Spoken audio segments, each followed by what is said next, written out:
student, you are welcome to my Atulit English Academy in this channel. Today we are going to learn here if construction. When we learn, particularly in language study,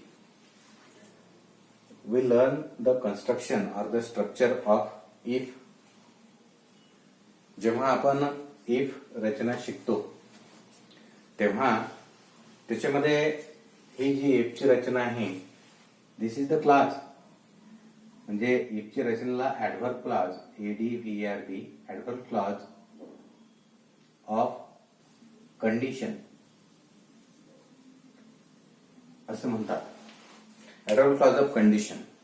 I have written here 3 examples on this white board. You can see here the first example. If you work hard, you will pass in first rank. This is the example of if. if च्या रचनेमध्ये जेव्हा आपण if म्हणजे जर, तर, जरी, तरी अशा प्रकारचा याचा मराठीमध्ये अर्थ होतो. म्हणजे याच्यामध्ये when we speak there is the condition in our statement. And this condition should be there in 3 types there. आपण जेव्हा बोलत असतो तेव्हा त्याच्यामध्ये 3 प्रकारच्या कंडिशन्स ह्या असू शकतात. पहिली कंडिशन जी आहे इथे पहा, if you work hard you will pass in the examination. इथे जर आपण हे उदाहरण जर बघितलं तर इथे हा एक क्लॉज आहे, हा जो इफ क्लॉज आहे, हा एक क्लॉज आहे इफ क्लॉज. आणि सेकंड जो आहे हा मेन क्लॉज आहे, you will pass in the first rank. हा मेन क्लॉज आहे. आणि मेन क्लॉज जो आहे हा सिंपल फ्युचर टेन्स मध्ये आहे. इफ क्लॉज जो आहे हा सिंपल प्रेझेंट टेन्स मध्ये आहे. म्हणजे इथे जेव्हा आपण इफची रचना करू तेव्हा आपल्याला पहिलं वाक्य जे आहे हे सिंपल फ्युचर मध्ये जर असेल, मेन क्लॉज मध्ये सिंपल फ्युचर वापरलेला असेल आणि इफ क्लॉज मध्ये प्रेझेंट टेन्स जर असेल, सिंपल प्रेझेंट टेन्स, तर तिथे हे जे कंडिशन आहे याच्यामध्ये हे प्रोबॅबल आहे. PROBABLE प्रोबॅबल. प्रोबॅबल याचा अर्थ आहे शक्य आहे. हे शक्य कोटीतली गोष्ट आहे की इफ यू वर्क हार्ड, जर तुम्ही मेहनत घेतली, मेहनत घेऊन अभ्यास केला, तर you will pass in first rank. तर तुम्ही पहिल्या रँक मध्ये, पहिल्या क्रमांकात, पहिल्या रँकिंग मध्ये पास होऊ शकता. ही probability this probability may be possible in the first sentence. म्हणजेच काय, इफ क्लॉज करत असताना त्या ठिकाणी सिंपल प्रेझेंट टेन्स वापरला जातो. म्हणजे सिंपल प्रेझेंट टेन्स आणि सिंपल फ्युचर टेन्स अशा प्रकारची शक्यता जेव्हा आपण व्यक्त करतो तेव्हा ती प्रोबॅबल असते, म्हणजे शक्य असते. ही कंडिशन जर आपण ही कंडिशन कंप्लीट केली then it will complete. This condition should be complete केव्हा, व्हेन वी स्टडी हार्ड. जर आपण ही कंडिशन कंप्लीट केली तरच हे कंप्लीट होईल. म्हणजे आणि हे अशक्य कोटीतील गोष्ट नाही, शक्य कोटीतील गोष्ट आहे. म्हणजे या ठिकाणी एक गोष्ट लक्षात ठेवा की जर तुम्ही शक्य असणारी गोष्ट जर तुम्हाला सांगायची असेल तर त्या ठिकाणी सिंपल प्रेझेंट टेन्स आणि सिंपल फ्युचर टेन्स वापरला पाहिजे. म्हणजेच या ठिकाणी हे प्रोबॅबल आहे, म्हणजे शक्य आहे. हे कंडिशन शक्य आहे. दुसरं उदाहरण, आता इफ हा जो क्लॉज आहे हा क्लॉज बघा आणखी. याच्यामध्ये हा मेन क्लॉज आहे, हा सबऑर्डिनेट क्लॉज आहे आणि या क्लॉजचं नेम आहे ऍडव्हर्ब क्लॉज ऑफ कंडिशन. अटदर्शक उपवाक्य. याच्यामध्ये अट दिलेली आहे. आता हे जे आहे इफ मेन वेअर बर्ड्स, जर मानव पक्षी असता तर दे वुड फ्लाय, तर तो उडू शकला असता. मग आता या ठिकाणी जो काळ आहे तो काळ जर आपण इथे पाहिला तर हा सिंपल पास्ट आहे, सिंपल पास्ट. आणि हा पास्ट आहे कशातला, फ्युचर मधला. वुड प्लस मेन वर्ब म्हणजे त्या ठिकाणी जर अशा, आता हे कोणती कंडिशन आहे, हे जे आहे ही याला म्हणतात इम्प्रॉबॅबल. इम्प्रॉबॅबल, PROBABL, इम्प्रॉबॅबल कंडिशन. म्हणजे हे अशक्य कोटीतली गोष्ट आहे. ही गोष्ट शक्य होणारी नाही, अशक्य कोटीतली गोष्ट आहे. अशक्य, शक्य नाही. कारण इफ मेन वेअर बर्ड्स, जर माणूस पक्षी असता तर, पक्षी आहेत का माणूस, नाही. म्हणजेच तो उडू शकतो का, नाही उडू शकत. म्हणजेच ही गोष्ट इम्प्रॉबॅबल आहे, अशक्य कोटीतली आहे. म्हणजे या ठिकाणी आता जसं इथं सिंपल प्रेझेंट आणि सिंपल फ्युचर वापरला, तेव्हा दुसरी कंडिशन इफ क्लॉज मध्ये किंवा कोणती असू शकते, सिंपल पास्ट आणि त्याला वुड प्लस V1, वुड आणि मूळ क्रियापद आपल्याला लिहायचं आहे. म्हणजेच अशक्य कोटीतली ही गोष्ट आहे. ही गोष्ट कंप्लीट होणारी नाही किंवा ही कंडिशन कंप्लीट होणार नाही. ही कंडिशन जर कंप्लीट केली त्यानंतरच ही होईल. म्हणजेच माणूस ही गोष्ट कंप्लीट करू शकत नाही, म्हणून ही होणार नाही. म्हणजेच याच्यामध्ये आता सिंपल पास्ट आहे आणि वुड प्लस बेसिक व्हर्ब जे आहे, बेसिक व्हर्ब इथे दिलेलं आहे.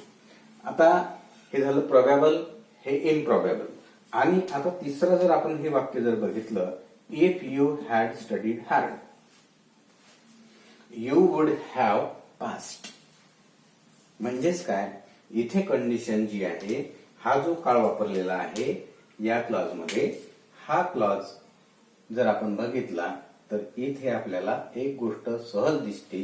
ती गोष्ट म्हणजे ही आहे की इथे हा जो काळ आहे, हा काळ वापरलेला जो आहे हा पास्ट परफेक्ट टेन्स, आणि इथे वापरलेला आहे वुड प्लस हॅव आणि क्रियापदाचं तिसरं रूप. म्हणजेच हे जी गोष्ट आहे हे इम्पॉसिबल आहे. इम्पॉसिबल. आता इम्पॉसिबल का, अशक्यच आहे, हे शक्य होणारच नाही. Y, it will not happen because the time has past. इथे हे वेळ जी आहे ती निघून गेलेली आहे. वेळ निघून गेलेली असल्यामुळे पास्ट परफेक्ट टेन्स, म्हणजे जेव्हा एखादी गोष्ट भूतकाळात पूर्णपणे घडून गेलेली असते तेव्हा आपण पास्ट परफेक्ट टेन्स वापरतो. म्हणजे याच्यामध्ये पास्ट परफेक्ट टेन्स वापरलेला आहे, वेळ निघून गेलेली आहे, कंडिशन निघून गेलेली आहे.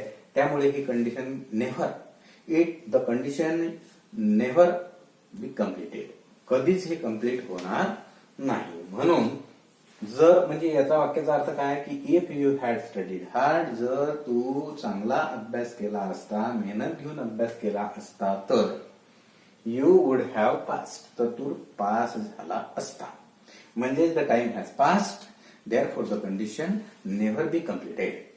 हे याच्यावरून शक्य होते, म्हणून it is called impossible condition. आता याच्यावरून आपल्याला एक चार्ट बनवता येतो. तो चार्ट बघा. Look at this chart. I have made here 3 columns. First is condition, second is if clause, and third column is main clause. आता इथे जर आपण बघितलं तर इथे आपल्याला कंडिशन दिसते. प्रोबॅबल कंडिशन, किंवा जर प्रोबॅबल कंडिशन असेल, शक्य कंडिशन जर असेल तर इफच्या क्लॉज मध्ये कोणता काळ वापरला असतो, सिंपल प्रेझेंट टेन्स, म्हणजे साधा वर्तमान काळ. साधा वर्तमान काळ. त्याची रचना कशी असेल,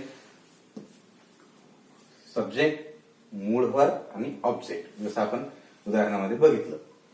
मग मेन क्लॉज मध्ये कोणता येईल, सिंपल फ्युचर टेन्स येऊ शकतो, शाल विल घेऊन, कॅन घेऊनही येऊ शकते, मस्ट पण येऊ शकते. त्याच्यानंतर क्रियापदाचं मूळ रूप आणि ऑब्जेक्ट, अशा प्रकारे आपल्याला तिथे रचना करायची आहे.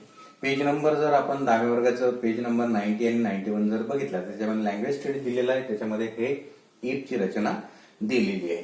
आता इम्प्रॉबेबल म्हणजे असंभाव्य किंवा अविश्वसनीय, जे होणारच नाही. त्याच्यामध्ये सिंपल पास्ट, जसं आपण दुसरं उदाहरण बघितलं, सिंपल पास्ट मध्ये क्रियापदाचं दुसरं रूप म्हणजे सिंपल पास्ट आहे, क्रियापदाचं दुसरं रूप ऑब्जेक्ट, आणि इथे वुड आणि क्रियापदाचं मेन वुड फ्लाय, म्हणजे दे वुड फ्लाय, असं आपण ते उदाहरण दिलेलं आहे. तर इथे क्रियापदाचं मूळ रूप घ्यायचं, वुड घ्यायचं, आणि क्रियापद बेस वर्ब ज्याला म्हणतो आपण, बेसिक वर्ब जे आहे ते येईल. आणि इम्पॉसिबल जर असेल तर त्याचा पास्ट परफेक्ट टेन्स असतो, म्हणजे क्रियापद हॅड आणि कर्ता हॅड आणि क्रियापद. आणि मेन क्लॉज जो आहे तो त्या क्लॉज मध्ये वुड येते, हॅव येते आणि क्रियापदाचं तिसरं रूप आहे. जसं आपण एक्झाम्पल नंबर 3 बघितलं. So we can make here such type of chart. आता असा हा चार्ट आपण बनवू शकतो आणि हा चार्ट जर आपण बनवला असा तर याच्यामध्ये आपल्याला याचे 3 कॉलम असे करता येतात. इथे कंडिशन आहे, प्रोबेबल कंडिशन असेल, simple past, simple future. Improbable असेल, simple past, would plus basic verb. आणि इम्पॉसिबल जर असेल तर पास्ट परफेक्ट आणि त्याच्यानंतर वुड आणि हॅव. अशा प्रकारची ही रचना आहे. आता या इफ रचनेमध्ये, इफच्या वाक्यामध्ये आपण अनलेसचा उपयोग कसा करता येईल आपल्याला ते सुद्धा अभ्यासू. Look at this example. Unless, use unless. आता आपल्याला अनलेस वापरायचा म्हणजे ज्या वाक्यामध्ये आपल्याला अनलेस वापरायचा आहे त्या वाक्यामध्ये इफ किंवा नॉट असेल. आता बघा, अनलेसचा उपयोग करत असताना त्याच्यामध्ये नकार आलेला असतो, म्हणजेच नकारार्थी वाक्य हे होकारार्थी करायचं आपल्याला. आता if he does not study hard he will fail. जर त्यानं मेहनत घेऊन अभ्यास केला नाही तर ही विल फेल, तो नापास होईल. आता या रचनेमध्ये आपल्याला जर अनलेस वापरायचा आहे तर अर्थातच त्याच्यातलं इफ आणि नॉट हे 2 शब्द काढून टाकायचे आहेत.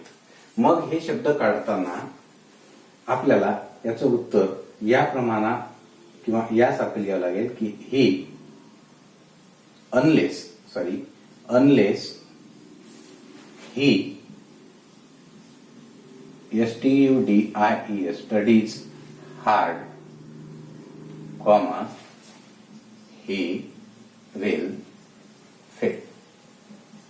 आता बघा, वरचं वाक्य जे आहे हे नकारार्थी वाक्य आहे. याच्यामध्ये कंडिशन आहे पण नकारार्थी कंडिशन आहे. जर त्यानं अभ्यास केला नाही चांगला तर तो पण नापास होईल. मग या नकारार्थी वाक्याला अनलेस टाकून आपण होकारार्थी बनवलं, परंतु होकारार्थी बनवत असताना सुद्धा याच्यामध्ये नकारच आहे. म्हणजे दोन्ही वाक्यामध्ये काहीच फरक पडलेला नाही. म्हणजेच काय की आपण वरच्या वाक्यातलं हे इफ हे काढलं आहे आणि डज नॉट पण काढलेला आहे, नॉटही काढला यातला. आणि हा डज जो आहे याला हे जे क्रियापद दिलेला याला यस आपण प्रेझेंट टेन्स मध्ये क्रियापदाला यस ES लावलेला आहे. Unless he studies hard he will fail. अनलेसचा अर्थ होतो जर तर असं केलं नाही तर. जर असं केलं नाही तर म्हणजेच काय, अनलेस ही स्टडीज हार्ड, जर त्यानं चांगला अभ्यास केला नाही तर. अनलेस मध्ये नकार आहे म्हणून हे वाक्य नकारार्थी आहे, तर तो नापास होईल. म्हणजेच या ठिकाणी आपल्याला जेव्हा आपण लक्षात घ्या तुम्ही की जेव्हा आपण अनलेसचा उपयोग करू तेव्हा दिलेल्या वाक्यात इफ आणि नॉट असेलच, ते काढून टाका आणि त्याच्याऐवजी हे या डज नॉट, काही क्रियापदामध्ये डू नॉट असेल तर मग मूळ क्रियापद इथे येईल म्हणजे स्टडी येईल. जर तिथे क्रियापद भूतकाळी असेल तर इथे भूतकाळी क्रियापद येईल. म्हणजे अनलेस ही स्टडीड असं होईल. म्हणजेच आपल्याला थोडक्यात सांगायचं म्हणजे जर इथे प्रेझेंट टेन्सच असेल परंतु इथे मूळ क्रियापद असेल तर इथे स्टडी येईल. जर डज असेल म्हणजे डज नॉट असेल तर स्टडीज येईल, डू नॉट असेल तर स्टडी येईल. ही कंडिशन किंवा हा नियम लक्षात ठेवायचा. आपण काही उदाहरणं बघूया, याच्यासाठी तुम्हाला काही उदाहरणं पाहावं लागतील. Now we are going to study here the next example. Look at this example. If you don't read, you will not be able to understand it. मग याच्यामध्ये आपल्याला परीक्षेमध्ये असं इच्छिते यूज अनलेस. अनलेस यूज करा आणि रीड ॲट द सेंटेन्स. वाक्य पुन्हा लिहा. मग अशा वेळेस आपल्याला हे उत्तर लिहिताना याचं उत्तर असं लिहावं लागेल की इफ काढून टाका आणि अनलेस, जिथे इफ वापरले आहे तिथे अनलेस टाका. अनलेस यू, आता हा नकार काढून टाकावा लागेल. अनलेस यू रीड, आता याला हे डोंट असल्यामुळे याला मूळ क्रियापद घेतलं. Unless you read, comma you will be, you will not be able to understand it या वाक्यामध्ये 2 नकार आहे, हे लक्षात घ्या. पहिला नकार काढून टाकायचा, दुसरा नकार जसं तसंच ठेवायचा. अनलेस यू रीड, जर तू वाचलं नाहीस तर, जर तू वाचन केलं नाहीस तर, you will not be able to understand it, तुला ते समजणार नाही. दुसरा नकार मात्र कायम ठेवायचा. दोन्ही ठिकाणी नकार आहेत. या वाक्यात डोंट रीड म्हटलेलं आहे आणि डोंट एबल टू अंडरस्टँड म्हटलेलं आहे. 2 क्रियापद 2 वाक्यांमध्ये आहेत. पहिलं नकार आपण अनलेस जिथे वापरायचा आहे त्या वाक्यामध्ये, म्हणजे इफ जिथे वापरलेला आहे त्याच सबऑर्डिनेट क्लॉज मध्ये इफ आपण काढून अनलेस वापरायचं आहे. आता हे वाक्य याप्रमाणेच तुम्ही करून बघा. आता कधी कधी वाक्यामध्ये इफ जो आहे, आता हे वाक्य बघा, याच्यामध्ये इफ क्लॉज स्टार्टिंगलाच आला पाहिजे असेल, दॅट इज नॉट कंपल्सरी. तो मधात येऊ शकतो, सेकंड नंबरवरती येऊ शकतो. He will be poor if he is not studied satisfied. मग या वाक्यामध्ये जर आपल्याला अनलेसचा उपयोग करायचा असेल तर याचं उत्तर कसं लिहावं लागेल? याचं उत्तर हे याप्रमाणे होईल की he will be poor, he will be poor. आता हा इफ काढून आपण अनलेस टाकलं आणि नॉट पण काढलं आणि या 2 शब्दासाठीच आपण अनलेस टाकला, हे लक्षात घ्या. त्याच्यानंतर हा सब्जेक्ट ही आहे, ही इज सॅटिस्फाईड, SATISFID. याप्रमाणे याचं उत्तर होईल की he will be poor unless he is satisfied. म्हणजे याप्रमाणे सुद्धा आपल्याला उत्तर लिहावं लागेल. तर विद्यार्थी मित्र हो, हा माझा व्हिडिओ आपल्याला कसा वाटला याला नक्कीच कमेंट्स करा. आपल्या मित्रांना ही लिंक किंवा हा व्हिडिओ शेअर करा आणि माझ्या चॅनलला सबस्क्राईब करा, जेणेकरून की पुढचे नोटिफिकेशन जे आहेत, पुढचा नवीन जो व्हिडिओ आहे तो तुम्हाला ताबडतोब पाहायला मिळेल. धन्यवाद. Thank you very much.